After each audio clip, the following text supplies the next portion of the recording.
Kagame cherche par tous les moyens toujours à piller nos richesses par la complicité à la grande puissance.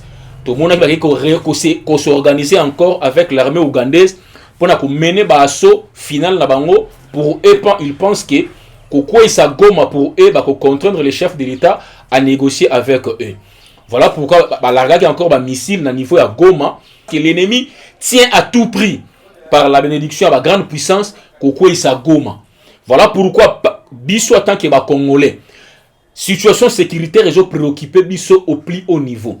Voilà pourquoi Tolobaka chaque fois que tellement que notre pays est victime d'un complot international, tout le monde il sous la SADC qui avait jugé pour prêter biso main forte, qui n'a pas biso pour aider l'armée congolaise pour en finir une fois pour toutes avec cette barbarie à l'ennemi nabiso rwandais ainsi que les M23. Tout le monde est là avec une motivation par l'entremise, il y a commandant à SADC ainsi que notre VPM, il y a intérieur, il y a affaires étrangères, le Tundula. C'est que la mission de la SADC est offensive. Donc, Awa pour nous aider à bouter dehors l'ennemi en Bokanabiso, qui est l'armée rwandaise ainsi que la complice terroriste M23.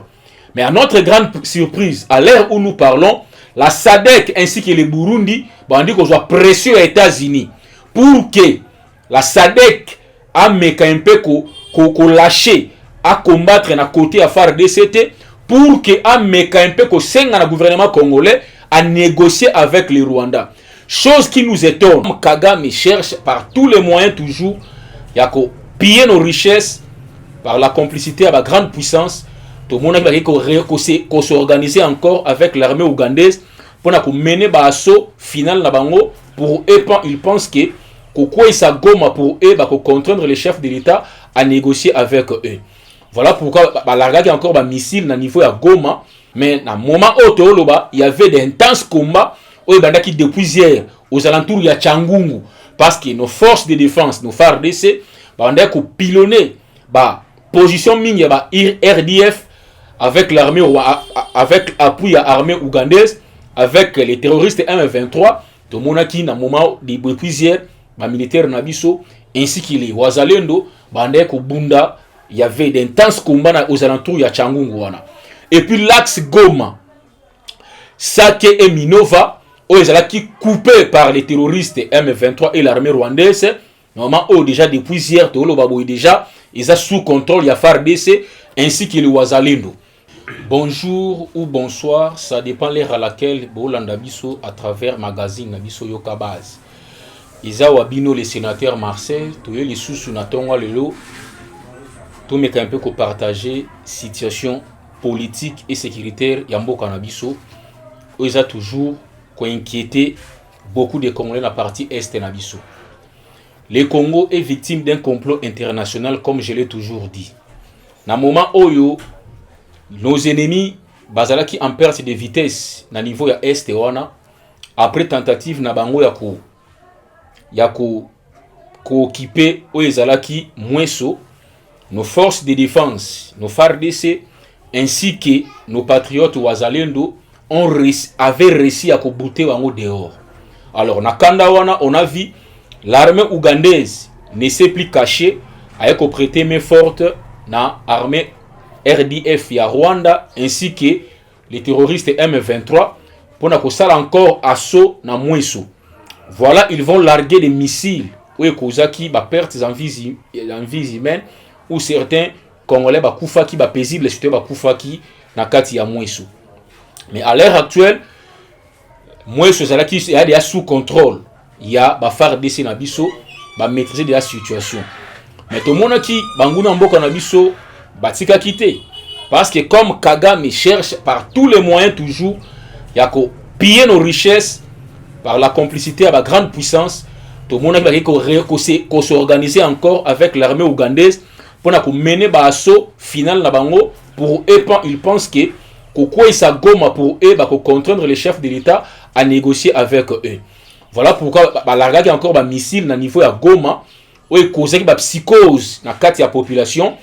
Et puis na kati ya chacha ya commune ya chacha ya chacha to monaki comment nos FARDC ainsi que le Wazalendo ba menaki ba action kuna ba meka pe ko piloner ba position ya ba RDF na M23 au ba okipa Kinshasa. À l'heure où nous vous parlons, la situation est sous contrôle na kati ya colline ya Chacha. Donc ba paisible citoyen au ba kimaki ba bandi ko zonga ko récupérer ba domicile na bango malé parce que présence ba militaire na biso et aller sur place na kati ya colline ou commune ya Chacha. Mais na moment autoloba il y avait d'intenses combats au bandaki depuis hier aux alentours ya Changungu parce que nos forces de défense nos FARDC bandaki ko pilonner ba position mingi ba RDF avec l'armée avec appui à l'armée ougandaise avec les terroristes M23 de monaki na moment depuis hier ba militaire na biso ainsi que les Wazalendo bandaki ko bunda il y avait d'intenses combats aux alentours ya Changungu wana. Et puis l'axe Goma, Sake et Minova, où ils sont coupés par les terroristes M23 et l'armée rwandaise. Normalement, déjà depuis hier, déjà, ils sont sous contrôle, il y a FARDC ainsi que le Wazalendo. Normalement, la route est réhabilitée par nos forces de défense. C'est un peu comme ça qui mien. Mais psychose, il y a toujours dans le cadre parce que l'ennemi tient à tout prix par la bénédiction à la grande puissance Koko Issa Goma. Voilà pourquoi biso en tant que Congolais, situation sécuritaire est préoccupée biso au plus haut niveau. Voilà pourquoi Tolobaka chaque fois que tellement que notre pays est victime d'un complot international, tout le monde il sous la SADC qui avait jugé pour prêter biso main forte, qui n'a pas biso pour aider l'armée congolaise pour en finir une fois pour toutes avec cette barbarie à l'ennemi nabiso rwandais ainsi que les M23.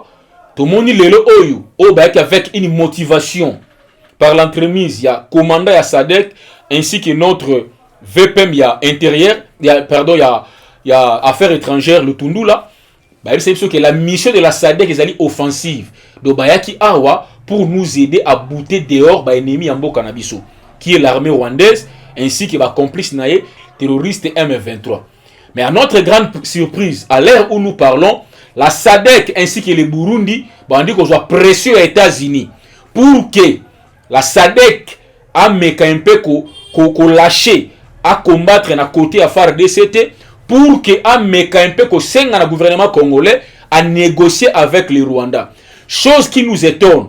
Aujourd'hui, c'est les États-Unis, par l'entremise, il y a Anthony Blinken, c'est lui qui mène la diplomatie pour soutenir le Rwanda. Tout le monde est comme Azotambola. Akena Angola, na Angola, aena na Rwanda, azotambola ça et là, pour na koluka toujours, pour na yé.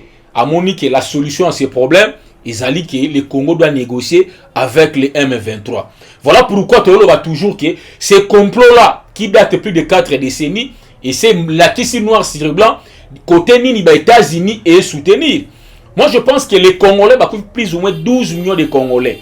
Pour les Américains, et Sali est l'autre côté pour eux. Mais à l'heure où nous parlons, Tomoni Roubero qui s'est dit congolais, qui a été vice-président dans ce pays, dans une conférence, dans des réunions avec des Tutsis pour plaider pour la cause, il y a Mboka Nabango Izalaki Rwanda. Bah ça la levée de fonds pour soutenir Kagame na ba sale besoin ozo causer na Mboka Nabiso. Mais lui qui s'est dit congolais, il fut vice-président dans ce pays.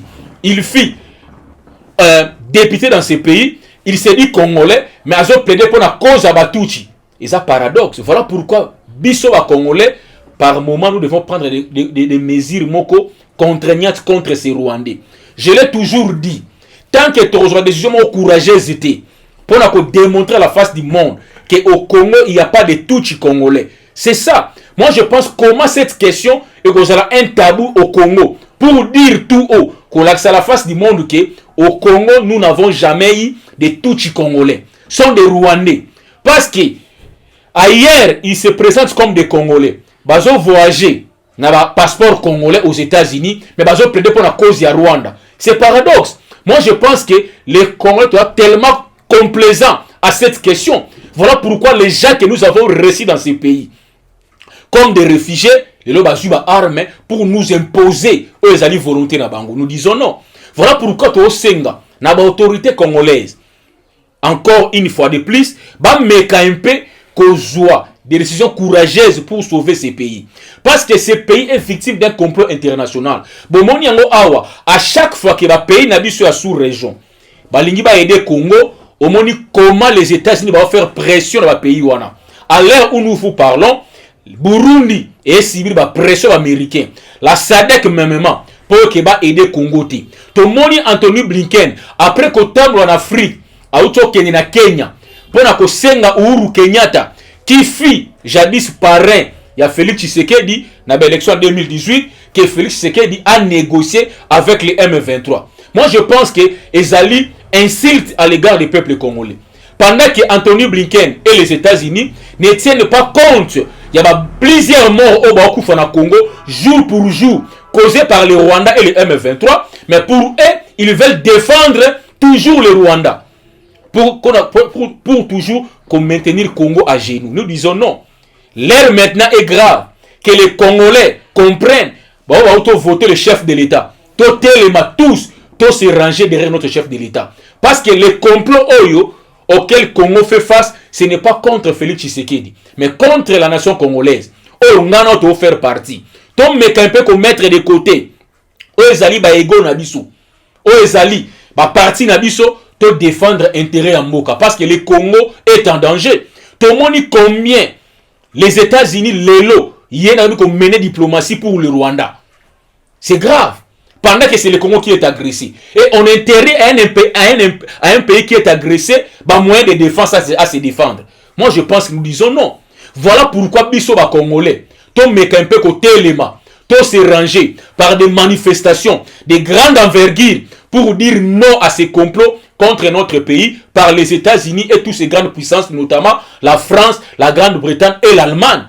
Voilà pourquoi nous sommes Congolais, tout met un peu côté élément. Parce que ces complots, nous risquons. Comment est-ce que Batu Obso Yambi na Mboka na biso de Rwanda? Les gens vont imposer la volonté na bango. Nous disons non. Tout temps dans la classe dans ces pays, dans la histoire na Mboka ou parmi 250 tribus, il n'y a jamais eu de tribus touchées dans ces pays. On doit dire des choses telles qu'elles sont. Nous devons lever les voix, hausser les tons, qu'on l'acquisse à la face du monde qu'au Congo, il n'y a pas de Rwandais ou des Tutsis congolais. Il n'y en a pas. Ce sont des Rwandais dont leur pays, c'est le Rwanda. C'est clair que ça. Moi, je demanderai à certaines autorités à Congo, ministre information, Moussa Nezani, chaque tribune wana, que les Congolais, va faire entendre leur voix. Parce qu'aujourd'hui, ces gens-là, ailleurs, aux États-Unis, ailleurs, ils considèrent comme des Congolais Tutsis. Pendant qu'au Congo, il n'y a pas de tribus Tutsis congolais. Il n'y en a pas. Les Banyamulenge, il n'y en a pas. Il y a des tribus au Banyamulenge au Congo. Ça n'existe pas. Ce sont des Rwandais que nous avions jadis, depuis 1959, la première vague. Et puis la deuxième vague est en 1994, après génocide, guerre à Rwanda. Mais les Oyo, ce sont les mêmes gens qui ont mis dans Mboka Nabiso, baligi maintenant, baboma congolais, basimi minduki, pour tourner contre Nabiso. Mais comment est-ce que Bino Robi que vous avez touché congolais? Mais pourquoi est-ce que vous défendre Kagame? C'est paradoxe. Voilà, ils ont biloko Oyo, ba sujet Oyo et Senga, ba autorité à Congo, ba meka sa jeunesse que nous sommes, espace, même dans la chaîne nationale. Et ce n'est pas un sujet tabou. Comment Congo banga ba Rwanda na kata mboka na ye? C'est un paradoxe. On a connu des ministres rwandais dans ces pays. Mais dans Rwanda c'est possible était. On a vu des ministres rwandais ba zembe na kata gouvernement o. Notamment au tangi ba Gisaro sont des Rwandais. Gisaro fi directeur ya cabinet ya Ruberwa. Tant azalaki vice-président na tangu ya 1+4. Tangu ni na komi congolais. Estache Mouanzi. Tous ces gens sont des Rwandais. Hein? On ne peut pas se voir la face. Sont des Rwandais. Ils veulent nous imposer leur dictée dans notre pays. Nous disons non. Congolais faut totalement. Tobi manakati ya karka on va imposer biso par des Rwandais. Des Rwandais commencent à nous faire perdre notre pays. Nous disons non. Totalement. Le Congo est victime d'un complot international autour de Déjà, bateau déjà Congo avant Félix Tshisekedi, infiltrer tous les systèmes na Congo. Système de défense est infiltré, gouvernement, na kati parlement congolais qui est infiltré par des Rwandais. Et ça qui est un plan bien élaboré. Au jour où, à l'heure où nous parlons, système de défense nabiso est infiltré par les Rwandais. Allez-y comprendre. Pourquoi tous ces généraux, oh le bana kata partie est wana, nani asala ka choix ya ba généraux wana ba qui na partie est. Celui-là aussi doit être complice. Président Afungula Misu. Il y a beaucoup de gens autour de lui. Même dans son cabinet, bah, on s'est allégé de l'ennemi. Comme Toucho Landa Awa, un opposant, Ouganda Ucho Lubayango. Alobi, c'est-à-dire, Dieu a tout donné à la RDC, sauf des leaders. Et ça lui insulte. Alors, comment est-ce que les politiciens congolais devant l'argent, ils n'ont pas étudié. Devant Mongo, Bazali Baton Batani classité. Comment est-ce que ces opposants, ces politiciens ne peuvent pas aider les chefs de l'État pour faire développer le Congo? Voilà un opposant ougandais. C'est grave. C'est grave. Baché au ministre, on a pour s'enrichir. Baché au ministre, aux salaires qui pauvres, aux salaires qui locataires, aux commis millionnaires. Tout ça au profit à Rwandais. Il y a beaucoup de collaborateurs autour des chefs de l'État qui font le jet de l'ennemi. Beaucoup d'officiers supérieurs, des généraux au front, Bazawana, Baliaka, na Mamel ya Kagame. C'est un secret de polichinelle. Il y a beaucoup de généraux au bassin na acquaintance na ba Rwandais. Mais vous pouvez poste à responsabilité. Et à quand guerre eux comment est-ce que le Congo qui est agressé et nos services de défense à la défensive, au lieu d'attaquer bateau occupé jadis illégalement les territoires congolais, bino c'est à la défensive. Et ça lui paradoxe. Parce que pourquoi ne pas attaquer toutes les positions? Il y a M23. Dans un mois, dans 2 semaines, guerre rwandais aussi là. Mais pourquoi les M23 a attaqué d'autres territoires pour nous défendre? Et là, ça a une complicité. C'est clair que ça. Parce que moi, je pense que les États-Unis ont une immunité. Que Kiba est attaqué les États-Unis et joue quelques villes des États-Unis, à Zelaka, à Zoua, leçon ailleurs. Je ne pense pas. Et le Rwanda est la majorité. Voilà comment les Congo est immunés sur le niveau. Parce que les Congolais n'ont pas d'hommes capables de défendre un beau Kanabango. Parce qu'aujourd'hui, le niveau est armé. L'armée est infiltrée, tina moelle et pinière. La plupart des généraux, beaucoup d'entre eux, ont d'origine rwandaise. C'est ça la vérité. Au moment où l'armée est en train d'attaquer au nom repli stratégique. Quel repli stratégique? Pendant que l'ennemi est en train d'attaquer, l'ennemi a Zoboma, peuple congolais, il y a la repli stratégique. Quel genre de bêtise? Voilà pourquoi que les chefs de l'État a mis un peu que Misu sur la situation à Est. Tout le monde qui a lorsque les patriotes ou Wazalendo bandeko mené l'action sur le terrain, tout le monde dit comment guerre on est bandeko kena aussi là. Dès lors que le FARDC a eu contrôle, tout le monde dit l'anterwana et c'est rigé dans le niveau partie Est. Peuple a connu au coup du jour au jour et ces militaires sont là. Le président a doté Bino loi de programmation qui n'a jamais existé. A PESI a tué 1,6 milliard de dollars na armée. A somme armement à Makasi, avion de chasse, drone CH4, a Tchango au profit armée congolaise. Mais pourquoi cette armée est incapable de bouter ennemi dehors? Voilà toujours que les chefs a comprendre que tous ces généraux commerçants vont aider Mboka OT. Et puis s'il continue à faire confiance à ces généraux, il va regretter plus tard et comment trop tard. Parce que tous ces généraux sont des commerçants. On a vu comment on a immeuble. Et pensez-vous que ces généraux vont aider au guerre ici là, vont bendango à la longueur parce qu'ils ont profité na bango, ennemi. C'est ça la vérité. Que les chefs comprennent cela. Si on peut sa confiance, même ses collaborateurs autour naïe, ça la ennemi. Réfléchissons un peu. Aujourd'hui tous ces généraux au bas la partie est, baza ici dans le groupe armé, aussi dans le CNDP, dans le RCD Goma, baza dans l'acquaintance, naba militaire rwandais ba M23 et pensez-vous ces généraux au chef a pesi ba responsabilité bon aussi sa guerre wana j'ai dit non chef essaie un peu de comprendre biso de fois toujours avec information na kati ya bateau ba na kati ya front et ces gens là ont information et pas na bango officiellement et belé ba ko sa information de kuta et belé ba information de kuta tomoni aba wazalendo à un certain moment bakoma ki na carence ba munitions bon c'est que ba munitions et zoyate soit est en retard pendant que l'ennemi avance déjà ba ça là on encore ces généraux ba tielo commandant ya opération ya est au koma ta place front ezati au vandika na bureau na Goma. Chef, vous devez comprendre. Le Congo n'a pas victime d'un complot international. Tout le monde, quelque part, la volonté chef de l'État de Mboka. Mais aux hommes manqué de collaborateurs. Parce que la plupart des collaborateurs sont ya Kagami. Bato basala choix. Il y a un commandant à partie Est. Je vous informe, chef. Na Katia, état-major général. Pourquoi parce qu'il y a toujours le choix? Il y a des généraux qui ont un groupe armé. Pourquoi parce qu'il y a toujours le choix? Il y a des généraux qui ont origine rwandaise. Comme chaque commandant d'opération à Goma, ces messieurs-là auraient des origines rwandaises. Ces messieurs-là, il y a un commandant Sikoyo, il y a opération à Goma. Pourquoi seulement Batouana? Nani a la choix à Batouana? C'est ces messieurs-là aussi, il est complice.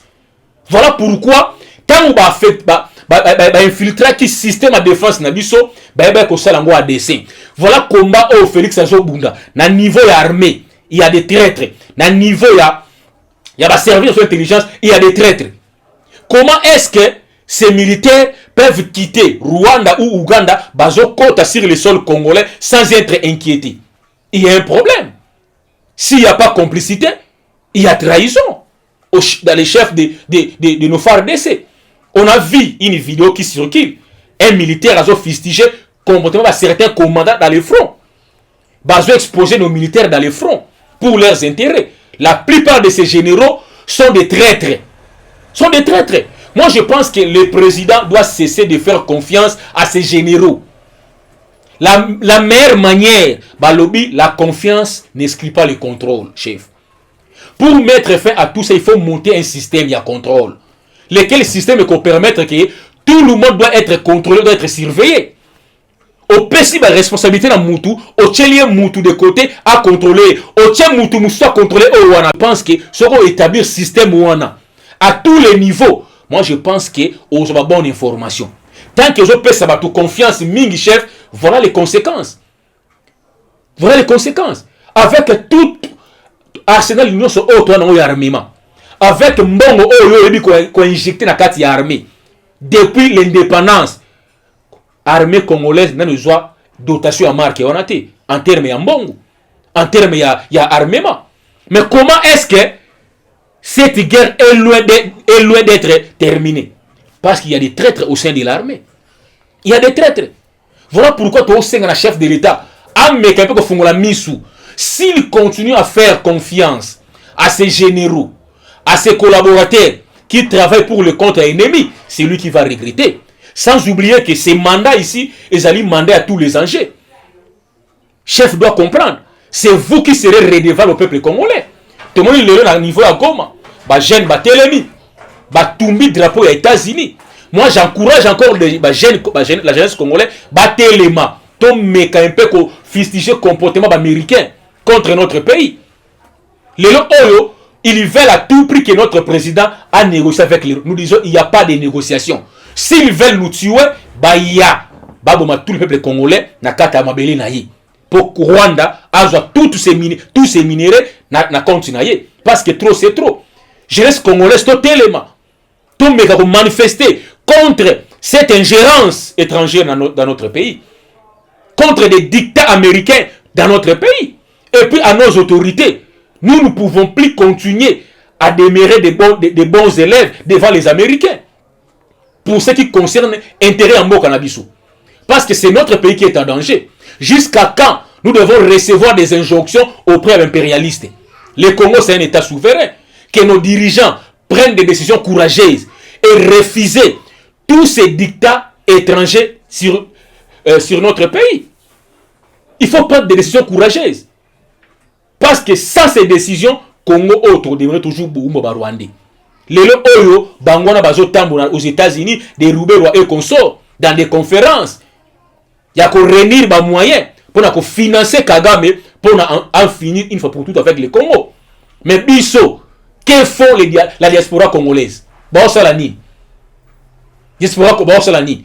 Ils sont pour finir toujours par autorité en Mboka. Au lieu de me taper, dans le couloir, au baninga, dans le Rwandais, Bazo Kota. Pour défendre Mboka Nabiso, vous êtes là, dans vos chaises, critiquez inutilement, insultez vos dirigeants. Moi, je pense que la responsabilité revient aussi à vous, la diaspora congolaise. Tout le monde dit comment les Rwandais ont contre la officine, pour défendre l'intérêt en Mboka Nabambo.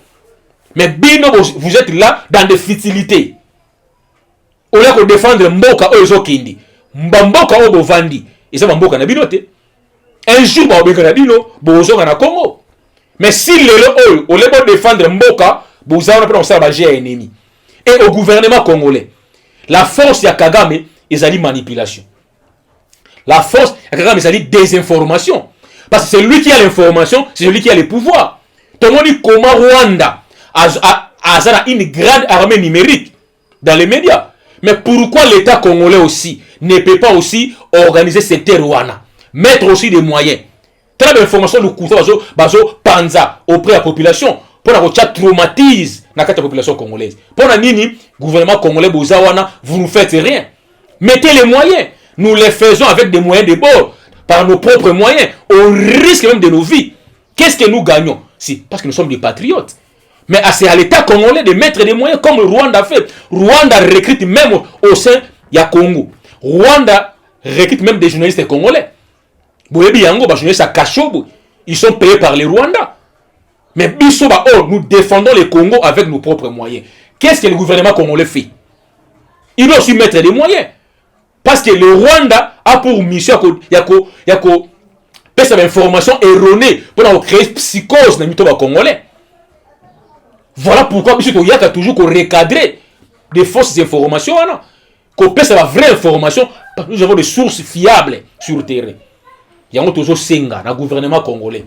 Ba baisser broati, bo telema, bo aider Mboka Oyo, au chef de l'État. Peuple congolais a renouvelé confiance et pas na yo. Yebake, ba collaborateurs na yo bazo aider yote. Des ministres sont là. Na ministre o ba se bousculer, na la ministre intérêt Congo et talibangote. À l'heure actuelle, si ça mauvais casting na gouvernement, na ba collaborateurs na yo chef, c'est vous qui va en pâtir. Parce que les Congolais va corriger sur excuse mon côté. Parce que là ici, à travers les élections, porter choix sur vous. Parce que mon volonté aux gens yango. Malheureusement, collaborateurs bazo idéoté. Il faut faire un bon casting à collaborateurs. Et belé bazawana, ça la G à Kagame. Vos collaborateurs, peut se faire fausse information. Et belé, une mauvaise, fausse proposition à l'endroit du chef. Oh, chef Tchamutu, or Moutou, ça n'a obédience rwandaise. Voilà pourquoi nous demandons au chef de l'État. Mandat les amis mandat à tous les enjeux. Yeba ko sala un bon casting. Dans l'entourage na yo, un bon casting dans le gouvernement. On n'a pas besoin des mêmes figures, des Kameri, des Bemba, des Bahati, les mêmes figures. Non. Il y a une nouvelle génération, Bazali, pour t'aider. Il y a qu'à matérialiser votre vision, chef de l'État. Parce que ces gens, je l'ai dit, Tozanabino Awa, créer opposition à Katia majorité. Tout le monde a avec la démarche Oyo Kamera Zwaki.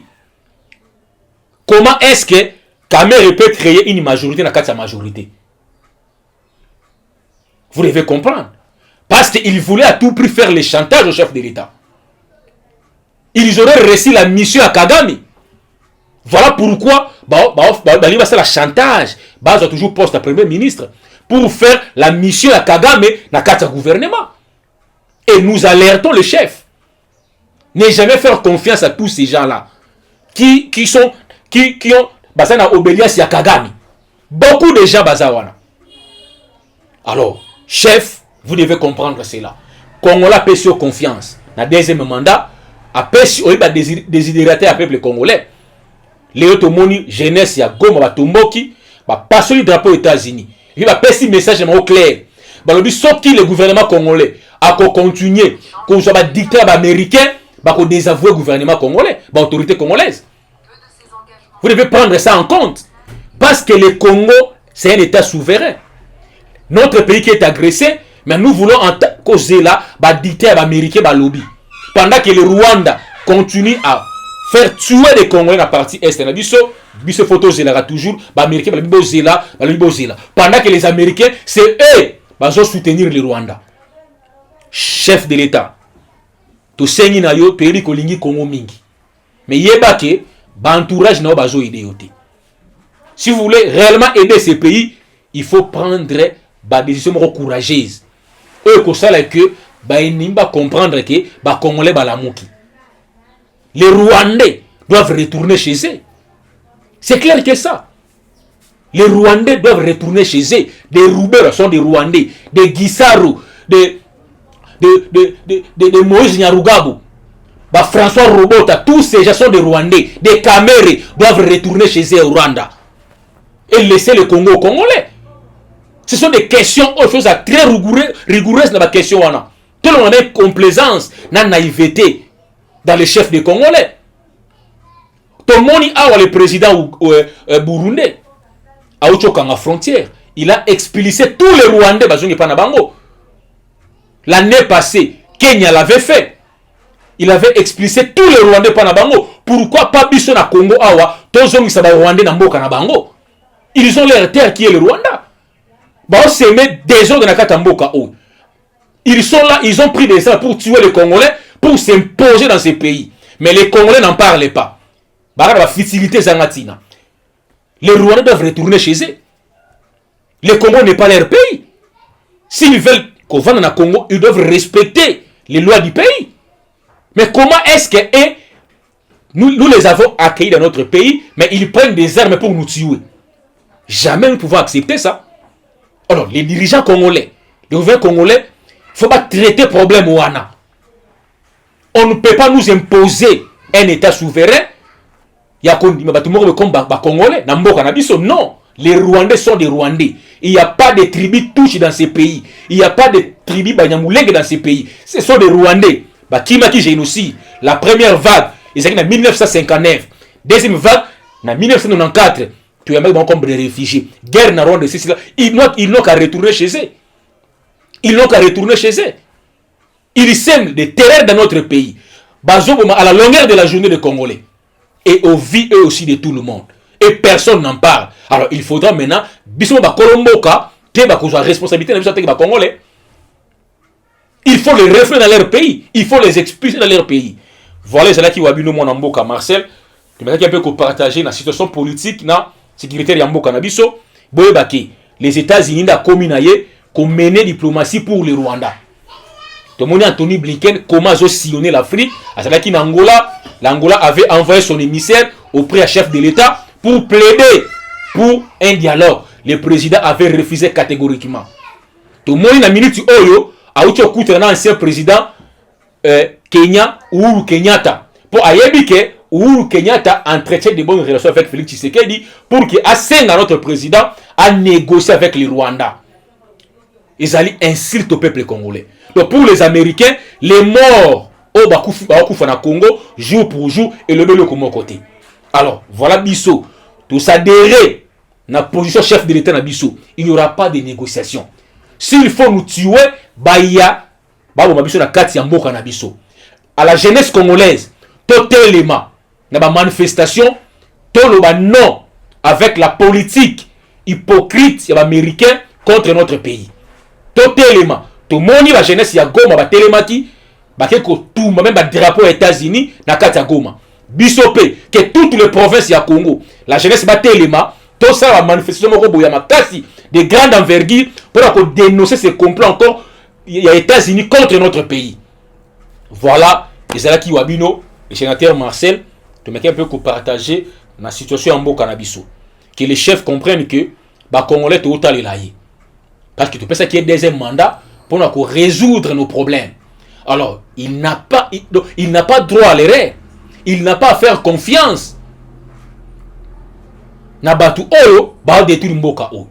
Moi, je pense que la meilleure solution dans ma armée, c'est de permettre tous ces généraux ici des groupes armés au la partie est en Mboka Nabisu.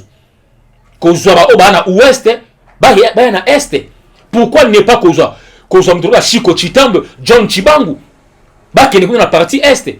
Parce que tous ces généraux ici des groupes armés, je vous dis, ont des acquaintances avec les rebelles rwandais, M23. Bon, ça est le comment côté. Parce que pour la bango, bazana camper dans leur position. Bah, la M23 progresser pour attaquer. Pourquoi ne pas aller à l'assaut? Il y a ma position on a M23 pour bouter bango dehors. Donc, bino bo fay na bino, bo la M23 a attaqué pendant que le territoire est violé. Mais bino bo fay na bino bo là que les M23 puissent progresser pour nous réagir. Et ça complicité. Moi, je pense que vous devez les attaquer dans toutes leurs positions simultanément pour que Libanda. Toutes les positions, si vous attaquez dans toutes les positions, je pense que guerre Oyo, et que ça même pas 3 semaines, 1 mois, et que si là, au lieu que vous êtes attentiste, que les M23 viennent vous attaquer pour réagir. Moi, je pense que c'était ça, et ça qui a bino, moi, Namboka Marcel, tu m'as quand même un peu partager la situation sécuritaire na gome pour une situation politique ya mboka na biso. Chef de l'État a serré na ba chantage ba politicien parce que bazawana ebele ba la gère ba ennemi. Et puis aux militaires na front que les chefs a un peu commencé ça une nouvelle génération. Ya ba officiers ba aider. Comptez à ces généraux qui ont travaillé avec Kabila, il y aura pas de solution. Ba ko benda guerre toujours à la longueur au profit d'avant parce que ba commerçant. Bon ça est le côté. Voilà un peu ça qui a bien mon Namboka Marcel. Mon numéro c'est le plus 243 81 52 99 123. Plus 243 81 52 99 123. Tout le monde à la prochaine. Bye bye. Tous ces gens sont des Rwandais, des Camérés doivent retourner chez eux au Rwanda et laisser le Congo aux Congolais. Ce sont des questions, choses très rigoureuses dans la question. Tout le monde a complaisance, na naïveté dans les chefs des Congolais. Tout le monde a le président burundais à Ochokanga frontière. Il a expulsé tous les Rwandais bazongi pa na bango. L'année passée, Kenya l'avait fait. Il avait expulsé tous les Rwandais pa na bango. Pourquoi pas biso na Congo awa tozongi sa ba Rwandais na mboka na bango? Ils ont leur terre qui est le Rwanda. Ba s'aimer des ordres na kata mboka o. Ils sont là, ils ont pris des armes pour tuer les Congolais, pour s'imposer dans ces pays. Mais les Congolais n'en parlent pas. Les Rwandais doivent retourner chez eux. Le Congo n'est pas leur pays. S'ils veulent qu'on vende dans le Congo, ils doivent respecter les lois du pays.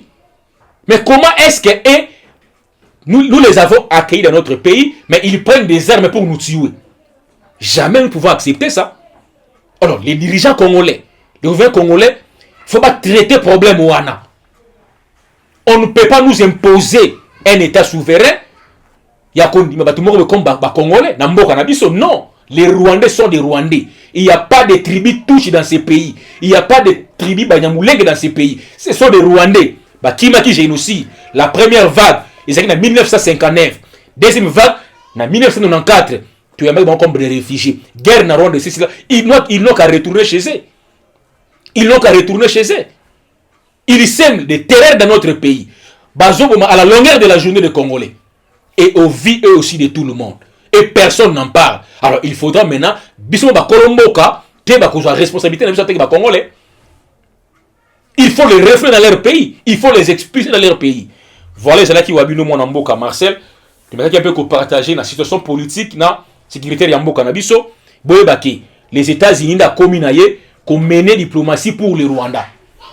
Tout le monde Anthony Blinken comment sillonner l'Afrique. À cela qu'en Angola, l'Angola avait envoyé son émissaire auprès du chef de l'État pour plaider pour un dialogue. Le président avait refusé catégoriquement. Tout le monde a minute oyo a eu un ancien président Kenya Uhuru Kenyatta pour ayebike Uhuru Kenyatta entretient de bonnes relations avec Félix Tshisekedi pour qu'il assène à notre président à négocier avec le Rwanda. Ils allaient insulter au peuple congolais. Donc pour les Américains, les morts au Bakoufa na Congo, jour pour jour, et le bel comme côté. Alors, voilà Bissot. Tout s'adhérer na position chef de l'État na Bissot. Il n'y aura pas de négociation. S'il faut nous tuer, Baya, Bissot na kati ya mboka na Bissot. À la jeunesse congolaise, totalement, na ba manifestation, toloba non avec la politique hypocrite ya américain contre notre pays. Totalement. Tout le monde, la jeunesse ya Goma, ba telemaki, ba keko tout, même ba drapeau États-Unis, na kati ya Goma. Bissopé, que toutes les provinces ya Congo, la jeunesse ba telemaki, tout ça va manifester de grande envergure pour dénoncer ce complot encore il y a États-Unis contre notre pays. Voilà, les Alaki Wabino, le sénateur Marcel, tu m'as un peu partager la situation en Bokanabiso. Que les chefs comprennent que les Congolais sont autant les laïcs. Parce que tu penses qu'il y a un deuxième mandat pour résoudre nos problèmes. Alors, il n'a pas droit à l'erreur. Il n'a pas à faire confiance. Nabatu Oyo, ba détruire Mboka Oyo. Moi, je pense que la meilleure solution dans ma armée, c'est de permettre tous ces généraux ici des groupes armés au Bakana partie est en Mboka Nabiso. Kozwa au Bana ouest, Bana est. Pourquoi ne pas Kozwa Mdrola Chiko Chitambe, John Chibangu, Bakene na partie est. Parce que tous ces généraux ici des groupes armés, je vous dis, ont des acquaintances avec les rebelles rwandais, M23. Bon, ça est le côté. Parce que pour la bango, bazana campé dans leur position. Baoz la M23 progresser pour attaquer. Pourquoi ne pas aller à l'assaut? Il y a ma position en M23 pour bouter bango dehors. Donc bino bofay na bino, baoz la M23 a attaqué pendant que le territoire est violé. Mais bino bofay na bino bozo là que les M23 poussent progresser pour nous réagir. Et ça complicité. Moi, je pense que vous devez les attaquer dans toutes leurs positions simultanément pour que Libanda. Toutes les positions sont pour attaquer dans toutes les positions. Je pense que guerre Oyo et que ça même pas 3 semaines, 1 mois et que si là, au lieu que vous attentiste que les M23 viennent vous attaquer pour réagir.